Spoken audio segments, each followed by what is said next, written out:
Om Namo Bhagavate Vasudevaya.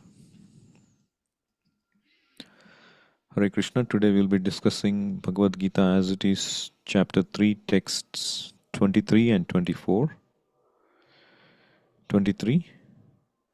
Yadi hi aham na varteyam jatu karmanyatandritaha mama vartmanu vartante manushya pardha sarvashaha. 24. Utsideyur ime loka nakuryam karma chedaham sankarasya cha kartasyam upahanyam imah prajah.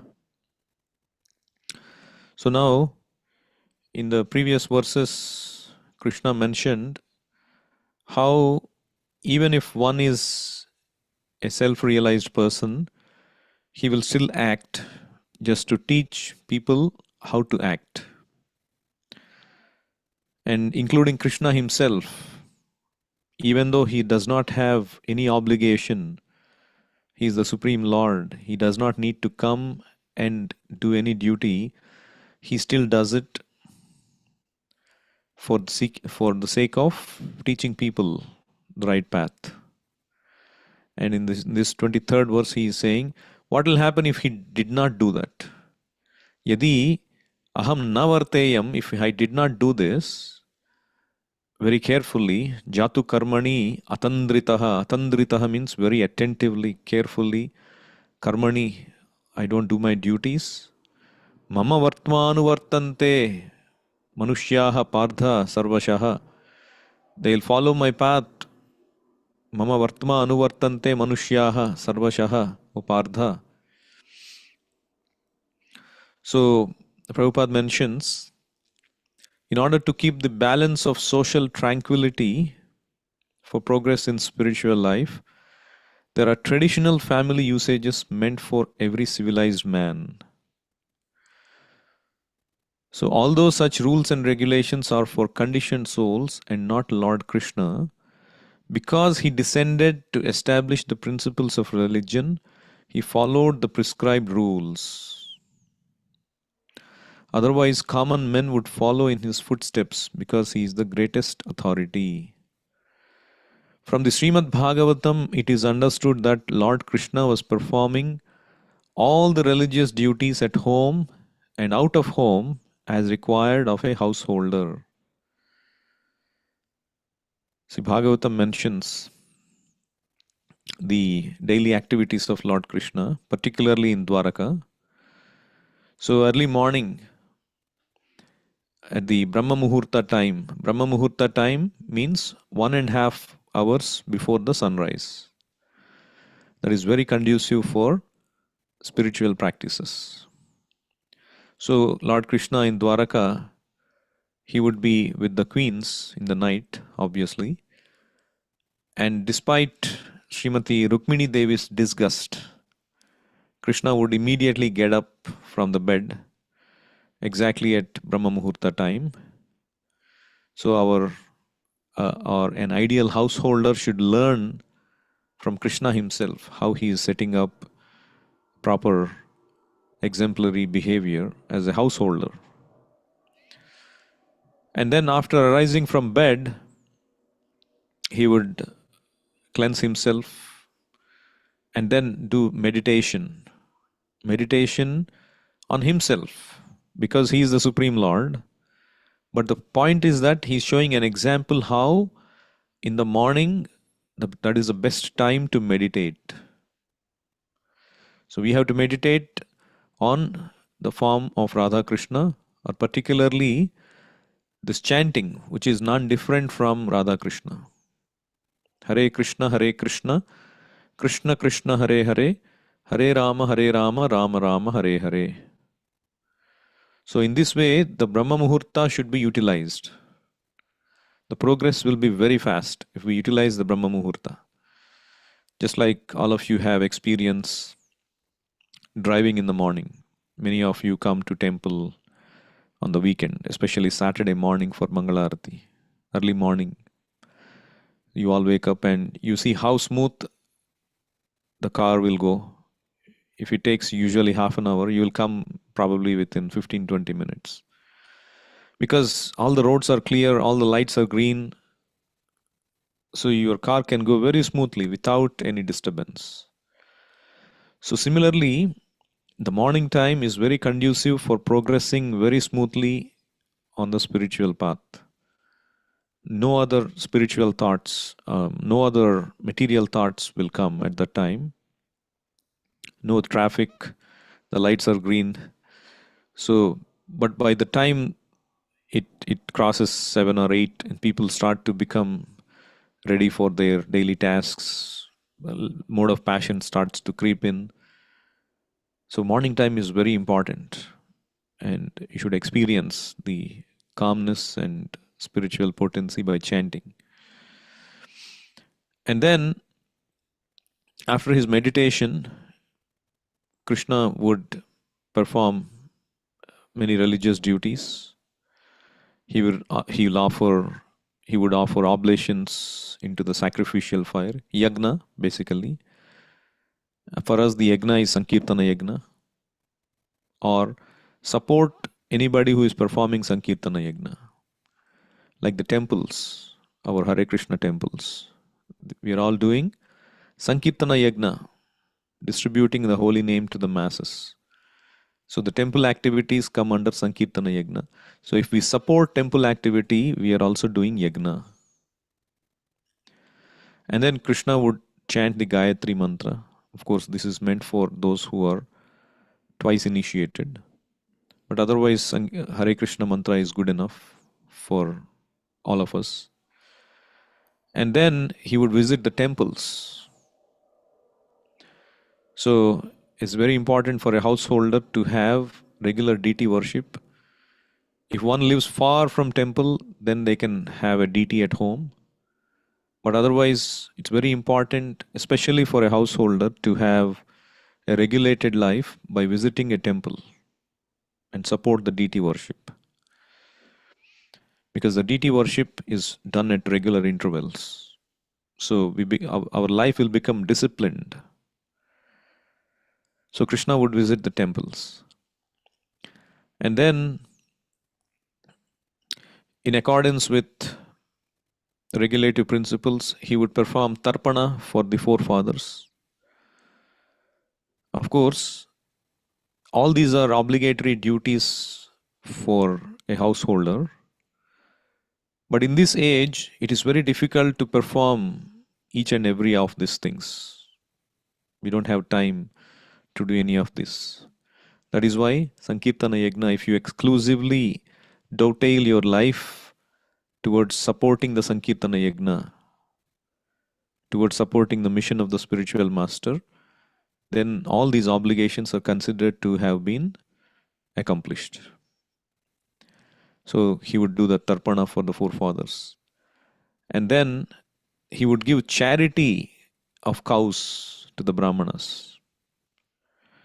Krishna would give as many as 13,084 cows each day.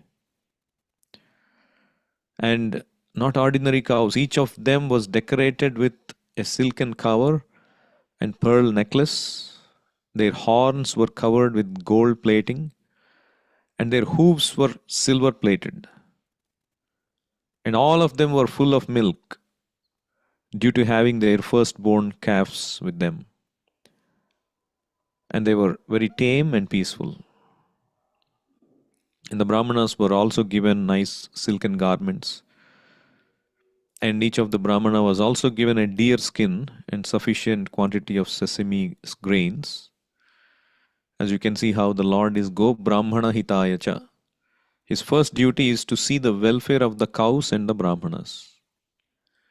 So we ought to follow the footsteps of Krishna by doing charity for Krishna consciousness movement and take care of the cows, mother cow, take care of the Brahmanas who are teaching the principles of Krishna consciousness movement. And then he would dress himself in yellow colored garments. He would put on his necklace of Kaustuba jewels. He would wear flower garlands smear his body with sandalwood pulp and other ornaments.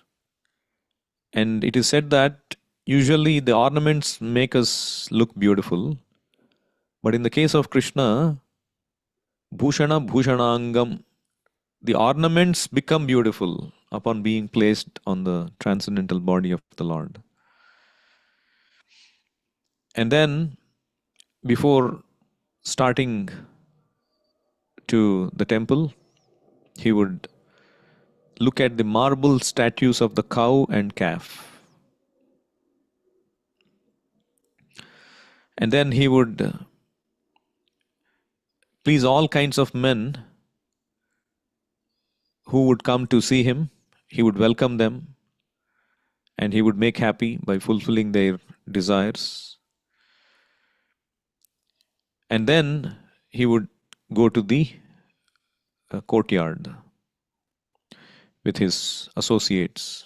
The charioteer Daruka would bring his chariot, and then he would go to this assembly accompanied by Uddhava, Satyaki, and all that.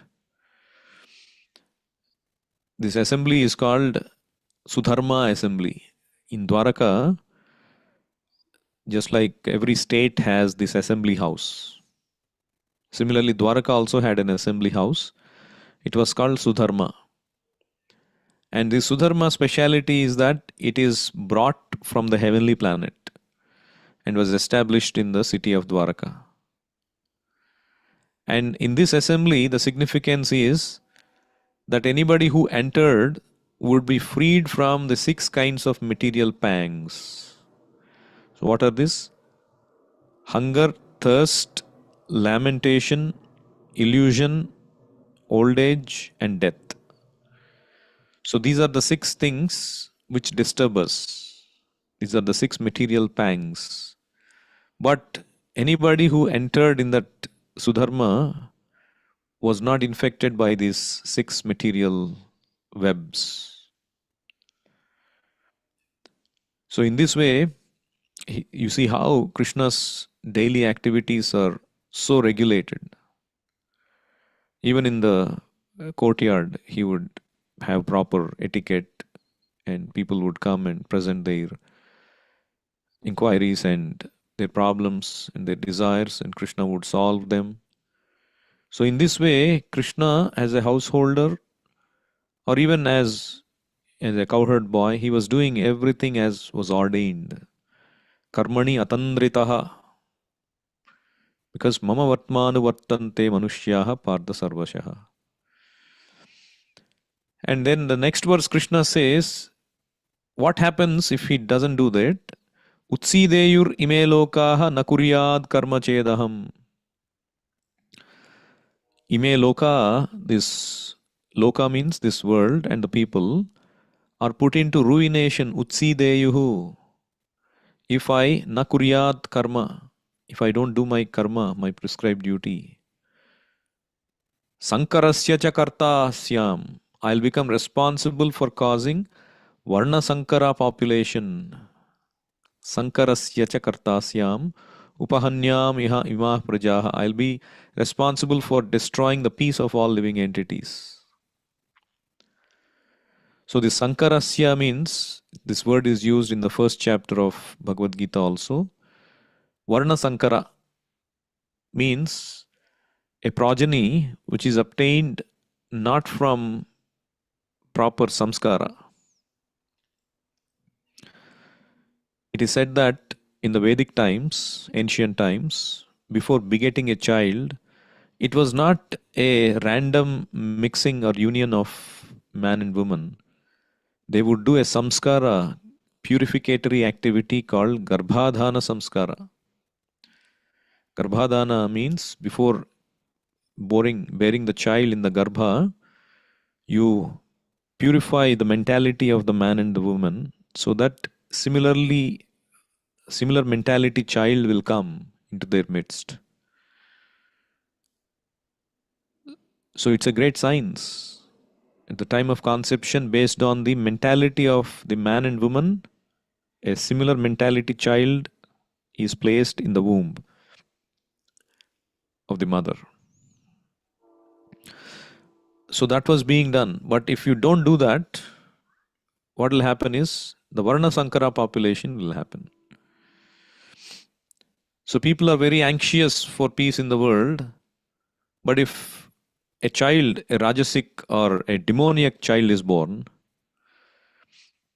just like the demons born from Diti, we know Diti and Kashyapa. Diti and Aditi were sisters. From Diti was born the demons, and Aditi was born, from Aditi was born the demigods.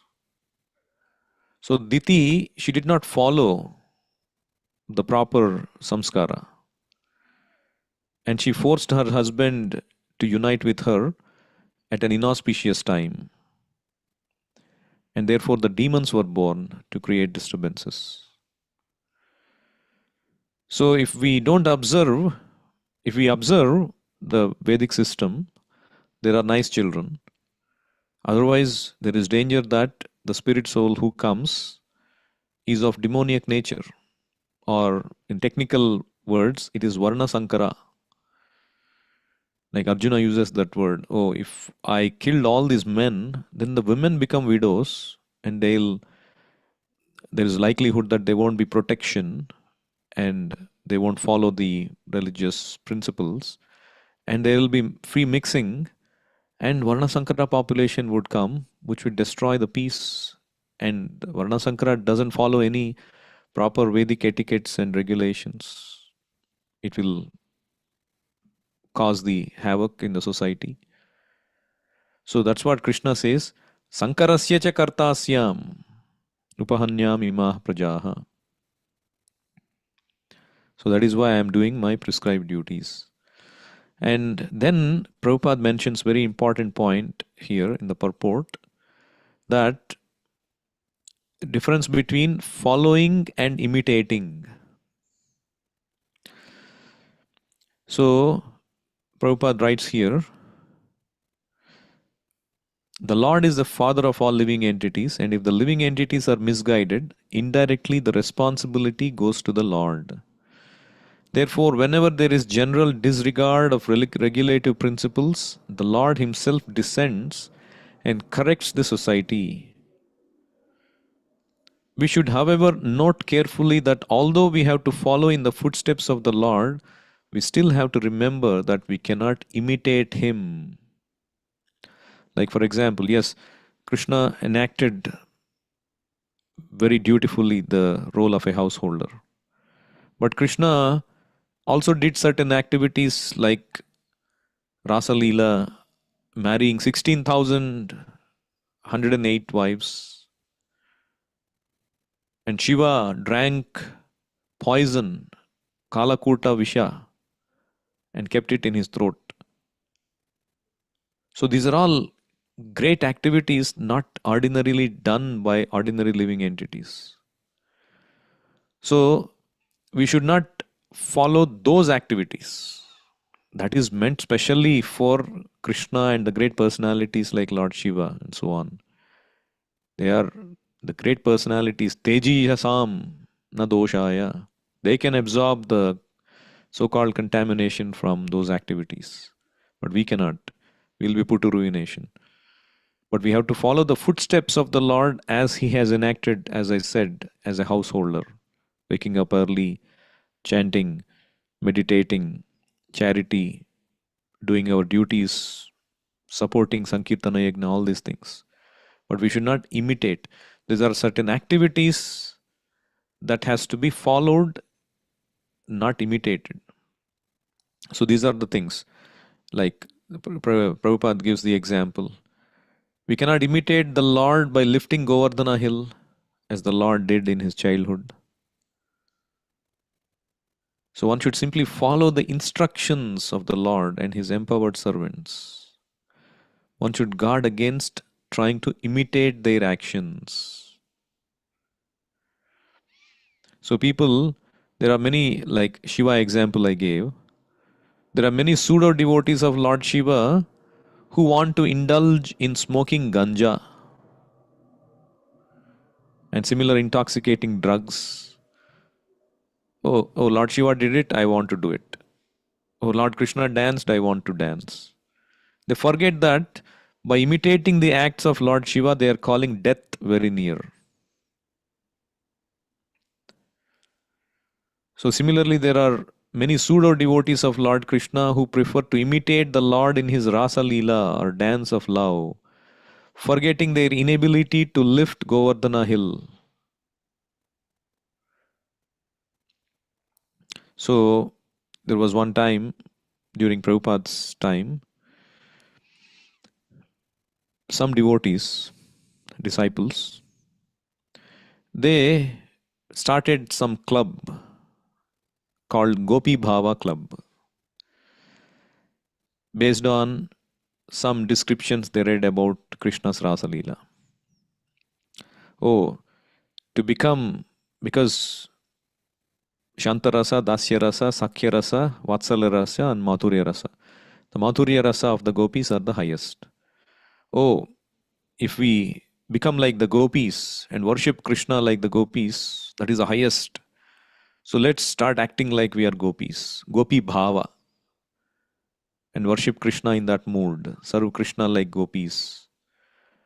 And they were doing all kinds of crazy things like that.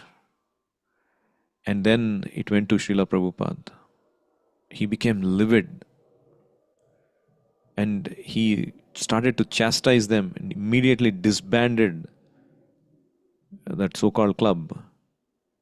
And they said, "No, Prabhupada, it's after all worship of Krishna, but we are worshipping like the gopis, as mentioned in your books." And Prabhupada said,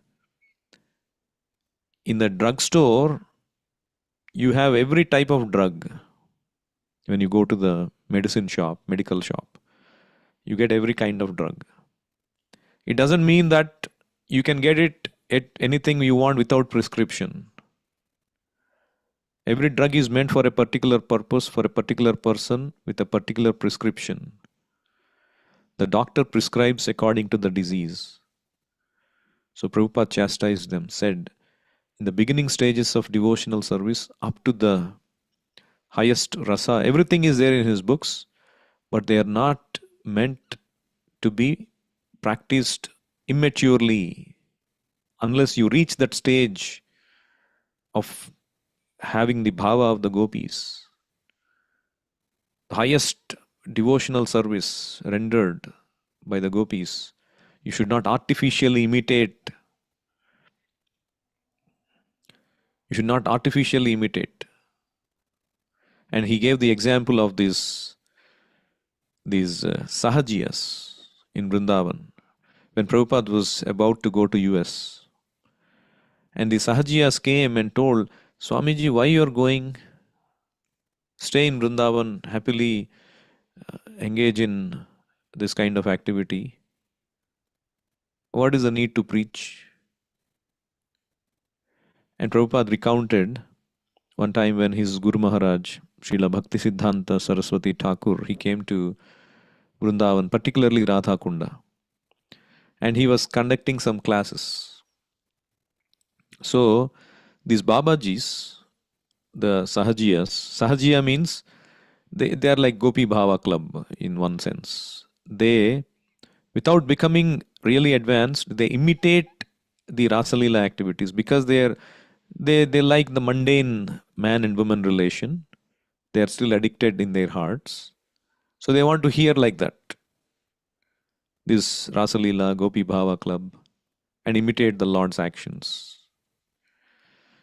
So when Bhaktisiddhanta was conducting these classes in Radha Kunda, they would come, this Babaji, "Oh, let's hear from the sadhu. He may talk about this esoteric Rasalila topics." And then Bhaktisiddhanta Saraswati Thakur was discussing from Upanishads. Upanishads means, very dry. It can appear very dry. Proper tattva. And then these people became disinterested and went away. And Prabhupada said, that means you have not even come to the point of appreciating Krishna's potencies. Then you want to jump onto Krishna's smiling face and his intimate pastimes with the gopis. So, like that, Prabhupada chastised them. First, you deserve and then desire.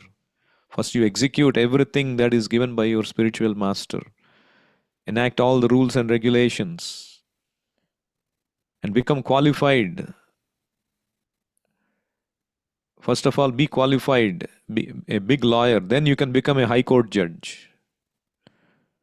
And you are running after becoming the highest post without first becoming qualified, going through the rigors. So, like that, Prabhupada chastised. So, the point is that we should not imitate, but we should follow. Anukarana versus Anusarana. So, this is another important thing that all of us should note, that Krishna gives a lot of instructions in Bhagavad Gita. Sarvadharman parityajya mamekam sharanam raja manmana bhava madbhakto madhyaji mam namaskuru. Execute all this, and Prabhupada gives the instructions. You serve the mission of the spiritual master, render practical service to him, and then by the blessing of the spiritual master, one becomes advanced. So one should not artificially pose themselves advanced. And work hard for the spiritual master's mission, then the spiritual master will bestow his blessings. So we should always understand that materially you can achieve something by your effort. You can earn with your effort, you can achieve something with your hard work. But spiritually, your achievement is dependent on the blessing by the higher authority.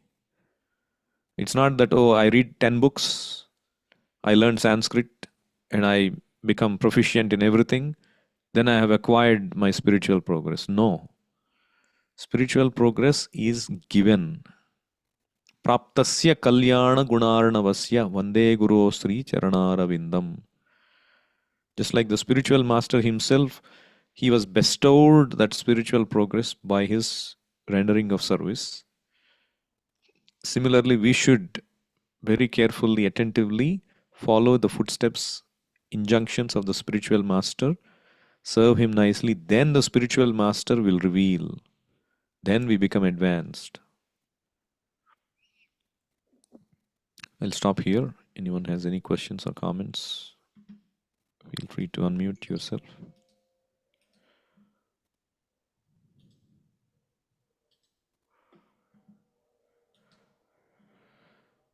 Hare Krishna, Prabhu. Yes, Mataji. Dandavats, Prabhu. Prabhu, this is regarding yesterday's class, Prabhu. Yesterday, we were talking about we cannot, like, in relationship from Krishna's perspective for all different levels of devotees is absolutely on the same platform.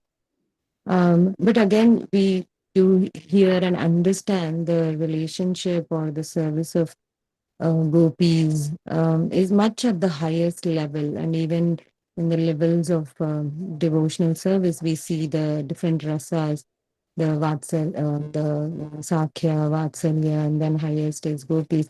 How do we understand that, Prabhu, that his relationship is absolute or same Yeah. and then but still Yeah. So the yesterday's point was that whether Lord Narsimha embraces Prahlada or Lord Rama embraces Hanuman, has all these kinds of Krishna embracing Arjuna. So just like Krishna also embraces the gopis, it's that pure relation between God and the spirit soul. There is nothing material contamination. So in that sense, I said everything is on the same platform. But as you said, spiritually there are gradations. Shantarasa is lower, Dasya Rasa is the next highest. Then there is Sakya Rasa, then Vatsalya Rasa, Madhurya Rasa. So how do we understand if everything is absolute, then what is this gradation? Why gopis are considered or Madhurya Rasa is considered the highest? The answer to that question is, as Prabhupada nicely explains elsewhere, so he gives this analogy. So there are different sized glass cups or cups, to fill water. So The cup may be one cup may be very small. The second cup is slightly bigger. Third cup is even more bigger. The fourth cup is the biggest. And all of them are filled with water to their brim. That means each of this cup is full in itself. So, in that sense, Dasya Rasa, Sakhya Rasa, Vatsalya Rasa, Madhurya Rasa, whoever has that, they are like these cups and they are full in themselves. So, each of them is complete in their relation to Krishna because each of this cup is full. But if you see from a neutral perspective, the Madhurya Rasa is the biggest cup. It encompasses Vatsalya, Sakhya, and Dasya. Madhurya Rasa is nothing but it is conjugal love, but it also has the Sakhya Rasa, the friendship Rasa, parent Rasa, servant Rasa. That is why the cup is big. But all of these people are full with love of Krishna in their own capacities. So, in that sense, they are all one. But from a neutral perspective, there are different sized cups. I hope that helps to clarify. Yes, Prabhu, thank you so much for that example, really helps. Also, yesterday's example of your climax was very, very nice, Prabhu, to understand the whole Bhagavatam summary. I've never heard that before, but very nice example to explain, Prabhu. That was it. Yeah, climax of a super hit movie. Yes. Hare Krishna. Thank you, Prabhu. Hare Krishna. Bhagavad Gita as it is ki jai, Srila Prabhupada ki jai, Nitai Gaur Premanande, Hari Hari Bol.